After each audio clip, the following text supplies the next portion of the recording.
We are the Gujarat Technological University. Since its inception over a decade ago, GTU has been empowering young and curating minds to realize their true potential.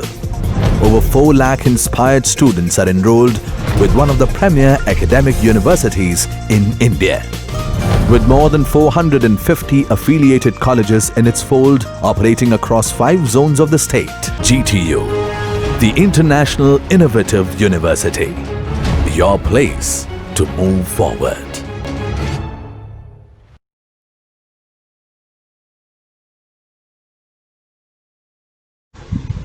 Hello dear students, myself Dr. Damayanti Chibadka, Assistant Professor in Civil Engineering Department from S.N. Patel Institute of Technology and Research Center, Umrah, Babel. Today we are going to discuss Special Concrete Part 5 from ME second semester Construction Engineering and Management branch having subject Advanced Concrete Technology, subject code 3721417. We have discussed lightweight concrete, high density and radiation shielding concrete, roller compacted concrete, fiber reinforced concrete, self-compacting concrete, high volume fly ash concrete, high strength concrete, high performance concrete and ferro cement concrete in our previous lecture under special concretes. Today in special concrete part 5 we are going to discuss pumped concrete and polymer concrete. In lightweight concrete we have gone through the structure is made from the concrete having lightweight, having a density low compared to normal concrete. In high density and radiation shielding concrete we discussed about the concrete which used in that nuclear power plant type of structure. In roller compacted concrete, we discussed about that dam or road constructed with the concrete which is compacted through rollers. In fiber reinforced concrete, we discussed many type of fibrous concrete. In self-compacting concrete, we discussed the concrete which compacted by its own weight. In high volume fly ash concrete, we discussed the concrete having high volume of fly ash in concrete in partial replacement of cement.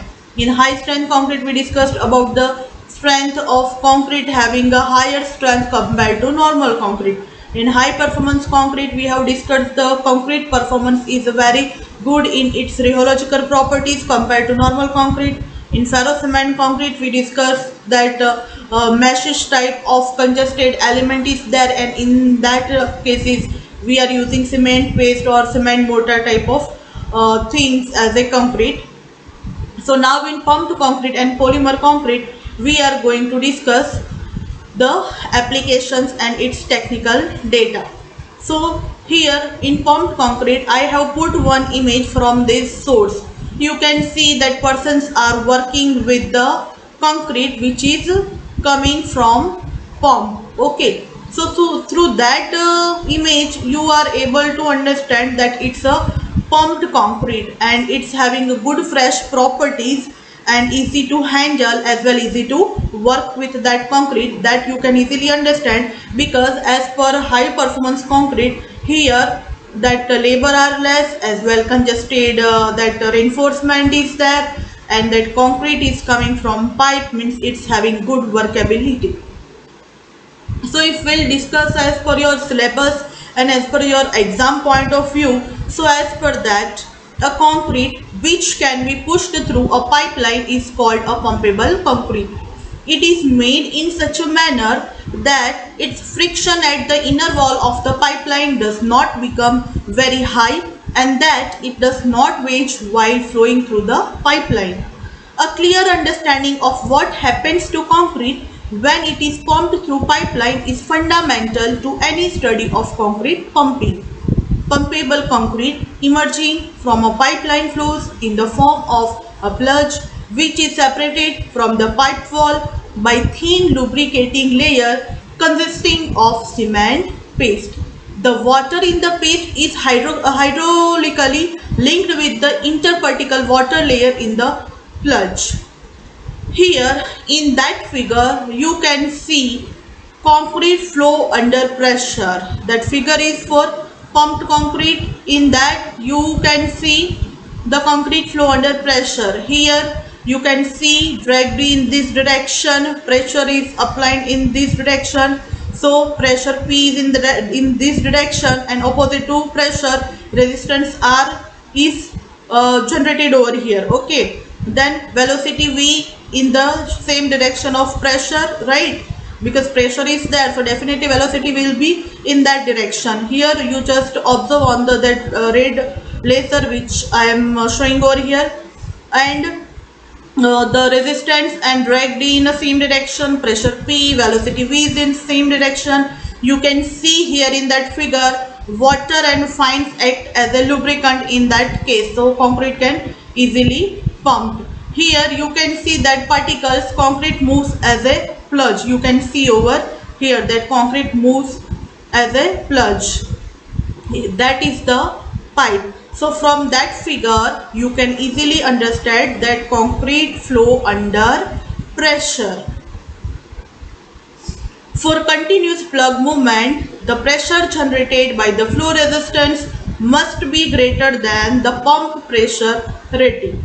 However, if the concrete is too saturated at higher water cement ratio, the concrete at certain pump pressure may be such that water is forced out of the mix, creating an increase in flow resistance and a possible blockage.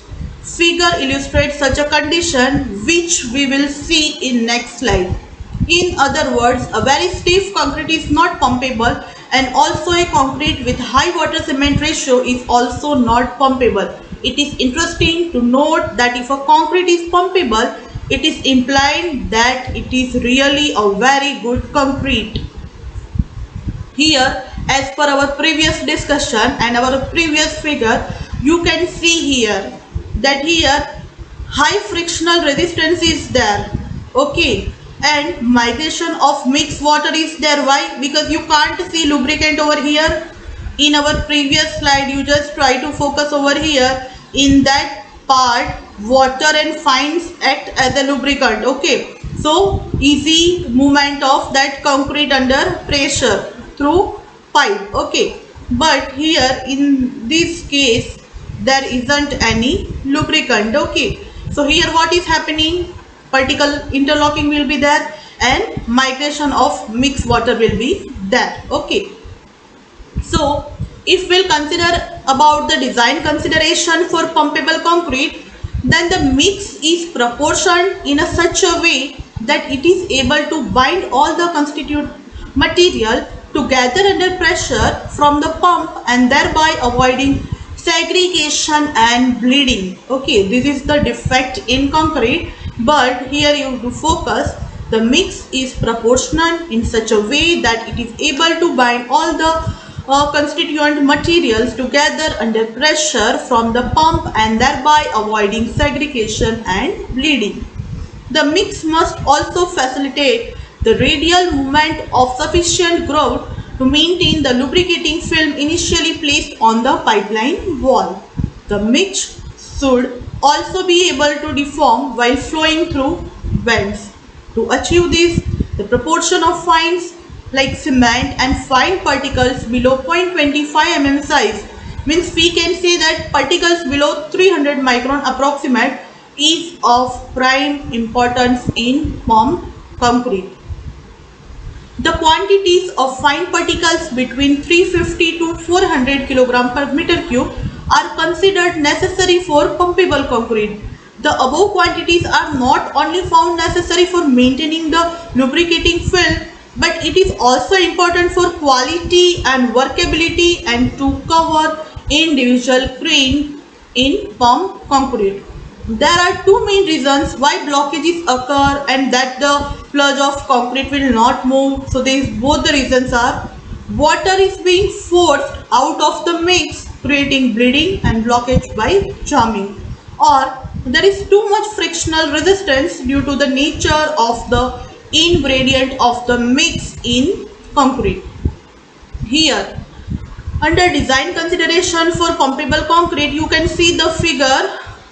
The the relationship between cement content and aggregate void content and excessive frictional resistance on segregation and bleeding. Here you can see cement content and aggregate void content. Where that red laser is going on, just focus on that. Here cement content, here low, and here it is increasing this upward direction high. Here aggregate void content, here at that intersection it is low and it is increasing high in that direction. So you can see that in that part there is a pumpable mix, means concrete can pump easily, and here in that portion, here you can see marginal tends to segregate, marginal pumps at a high pressure. Okay, so here is a marginal tends to segregate and pumps at high pressure regarding the pumpable mix. But here in that portion excessive frictional resistance will be there, and here excessive segregation and bleeding is there. So from that graph it is clearly shown that under that portion there is a pumpable mixes.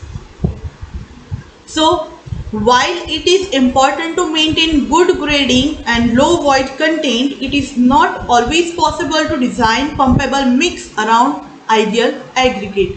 That we have to keep in mind. Naturally occurring aggregate as well as crushed aggregate are suitable for pumpable mix, but it is essential to be aware of grading, void content and uniformity by preparing that concrete. The slump of pumpable concrete is kept at 75 mm to collapse range, and the diameter of the pipeline is at least 3 to 4 times the maximum size of aggregate. If we have to choose that pump for the pumped concrete, then choosing the correct pump, one must know the following factor, that which factor are affecting while choosing the concrete pump to prepare pumped concrete. So length of horizontal pipe, length of vertical pipe, number of bends, diameter of pipeline, length of flexible hose, changes in line diameter, and slump of concrete. Pressure in the pipe can be estimated using following guideline. The startup pressure required by pump is 20 bars every 20 meter, horizontal pipeline 1 bar, every 4 meter, vertical pipeline 1 bar, every 90-degree bend it will be 1 bar, every 45-degree bend is equal to 0.5 bar, every pipe coupling is equal to 0.1 bar, every 5 meter end hose is equal to 2 bar, and safety factor is equal to 10% extra. If we'll talk about the problems, then common problems in pumping concrete are listed over here. The most common problem in pumping concrete is blockage. If concrete fails to emerge at the end of pipeline, if pump is mechanically sound, it would mean that there is blockage somewhere in the system. This will be indicated by an increase in the pressure shown on the pressure gauge. Most blockages occur at tapered section at the pump end. Blockages take place generally due to the unsuitability of concrete mix, pipeline and joint deficiency, and operator's error, or we can say careless use of hose end. It has been already discussed regarding the quality of pumpable concrete.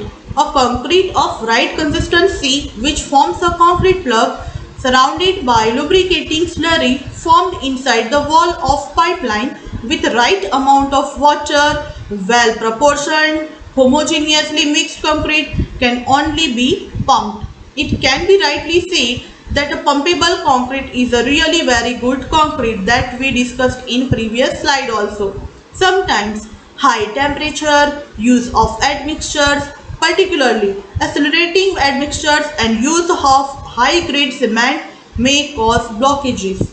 Chances of blockage are more if continuous pumping is not done. A pipeline which is not well cleaned after the previous operation, unclean, worn out hoses, too many ends, too sharp bends, use of worn out joints are also other reason for blockages. Operators must realize and use sufficient quantity of lubricating grout to cover the complete length of pipeline before pumping of concrete. The hose must be well lubricated. Extreme care should be taken in handling the flexible rubber and hose. Careless bending can cause blockages. If we will focus on clearing blockages, then a minor blockage may be cleared by forward and reverse pumping. Excess pressure should not be blindly exerted. It may make the problem worse. Sometimes shortening the pipeline will reduce pressure, and on restarting pumping the blockages gets cleared off. Taping the pipeline with a hammer and observing the sound, one can often locate a blockage. Blockage could be cleared by rolling or by using sponge, wall pushed by compressed air or water at high pressure in it. Now, if we'll focus about the polymer concrete, then continuous research by concrete technologists to understand, improve and develop the properties of concrete has resulted in a new type of concrete known as polymer concrete. By name itself, we can say that polymer playing vital role in that concrete.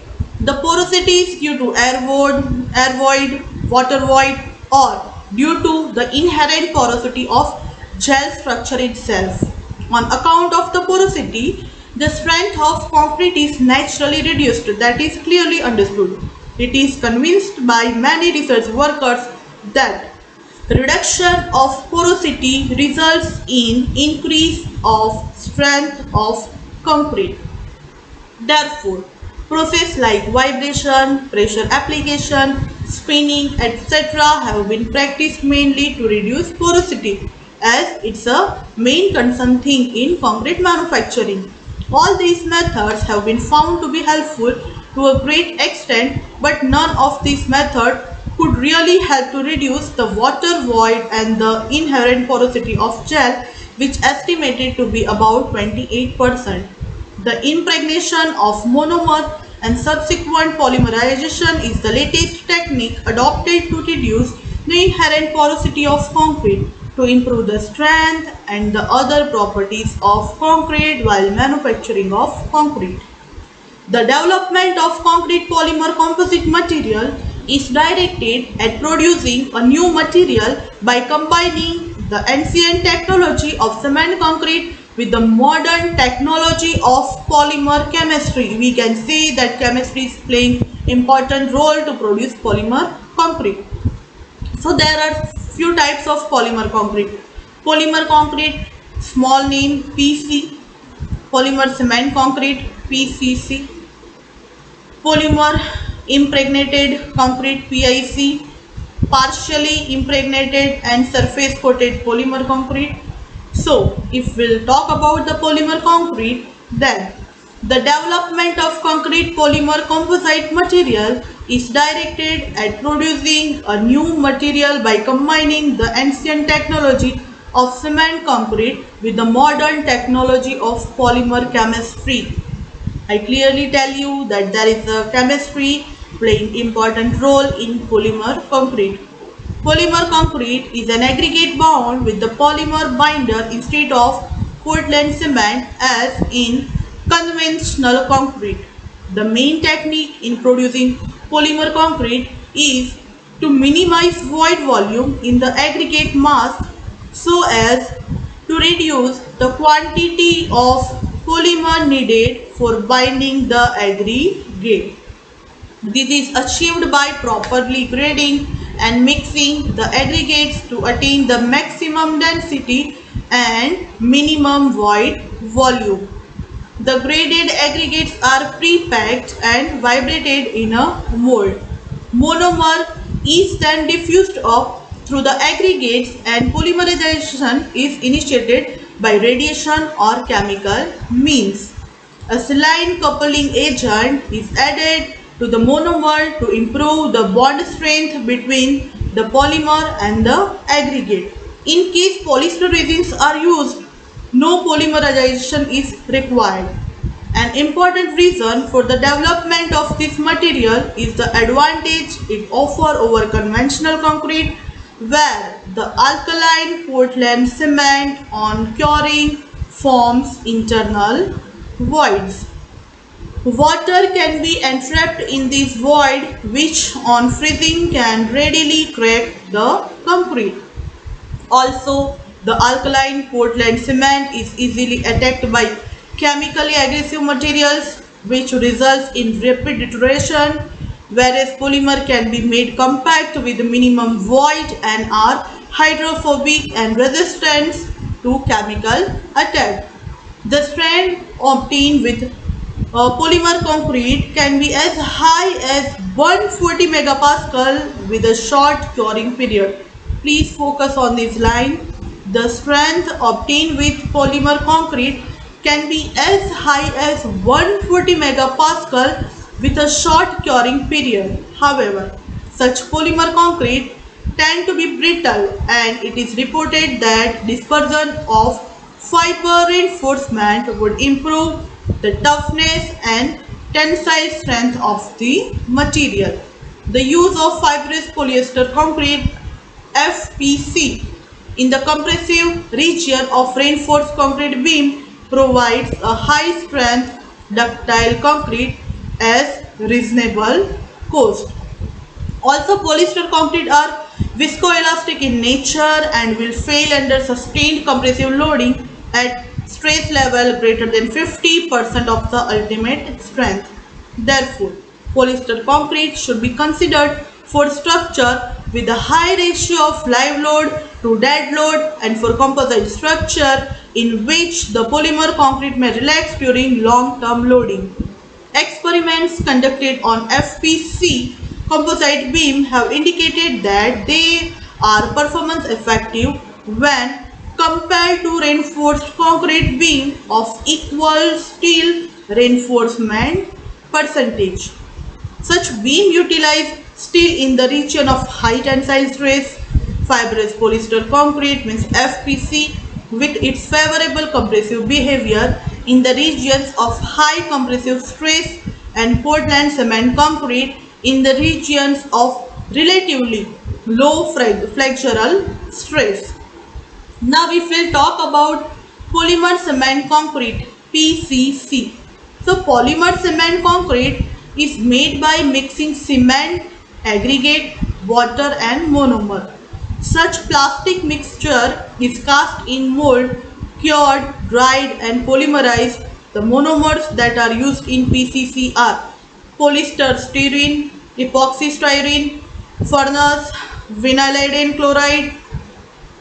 However, the result obtained by the production of PCC in this way have been disappointing and have shown relatively modest improvement of strength and durability. In many cases, materials poorer than ordinary concrete are obtained. This behavior is explained by the fact that organic material, when we can see monomers are incompatible with aqueous system and sometimes interfere with the alkaline cement hydration process. Recently, Russian authors have reported the production of superior polymer cement concrete by the incorporation of furfural alcohol and aniline hydrochloride in the wet mix.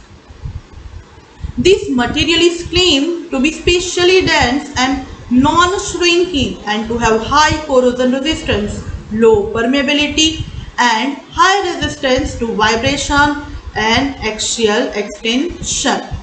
Now, if we'll talk about polymer impregnated concrete PIC, then polymer impregnated concrete is one of the widely used polymer composite. It is nothing but a precast conventional concrete cured and dried in oven or by dielectric heating, from which the air in the open shell is removed by vacuum. Then a low viscosity monomer is diffused through the open cell and polymerized by using radiation, application of heat or by chemical initiation. Mainly the following type of monomer are like methyl beta acrylate, styrene, acrylonitrile, T-butylstyrene, other thermoplastic monomers. The amount of monomer that can be loaded into a concrete specimen is limited by the amount of water and air that has occupied the total void space. It is necessary to know the concentration of water and air void in the system to determine the rate of monomer penetration. However, the main research effort has been towards obtaining maximum monomer loading in concrete by the removal of water and air from the concrete by vacuum or by thermal drying. The latter being more practicable for water removal because of its rapidity. Another parameter to consider is evacuation of the specimen prior to soaking in monomer. This eliminates the entrapment of air towards the center of the specimen during soaking, which might otherwise prevent total or maximum monomer loading. The application of pressure is another technique to reduce monomer loading time.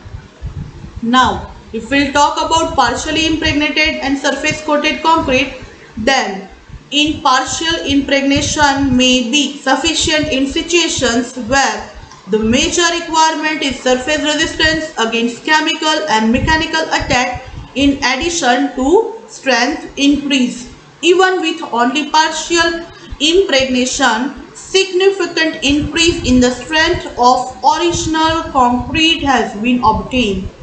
The partially impregnated concrete could be produced by initially soaking the dried specimen in liquid monomer like methyl methacrylate, then sealing them by keeping them under hot water at 70 degrees centigrade to prevent or minimize loss due to evaporation.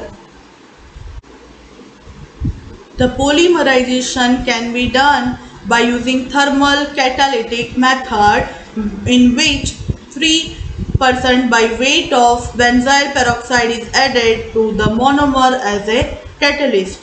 It is seen that the depth of monomer penetration is dependent upon following: pore structure of hardened and dried concrete, the duration of soaking, and the viscosity of the monomer.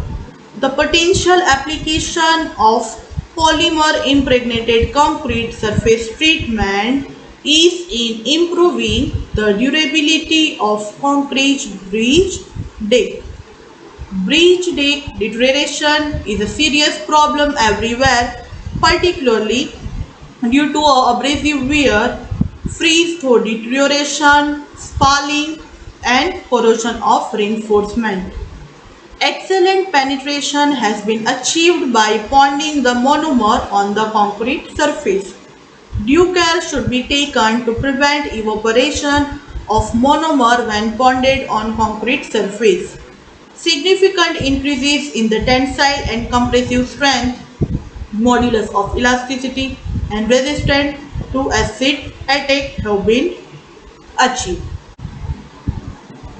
If we talk about properties of polymer concrete, then highly impermeable, high durability, resistance to weathering conditions. So as per that, under high impermeable, the polymer phase in the concrete will help reduce the porosity and micro crack that are formed in cement matrix. This acts as an additional binding material other than the Portland cement used. If we considered under high durability, a dense and watertight concrete is obtained by the use of PCC. This prevents chemical attacks, water penetration, and hence no chance of corrosion. The internal microcrack in cement matrix too is prevented. These increase the life of the structure.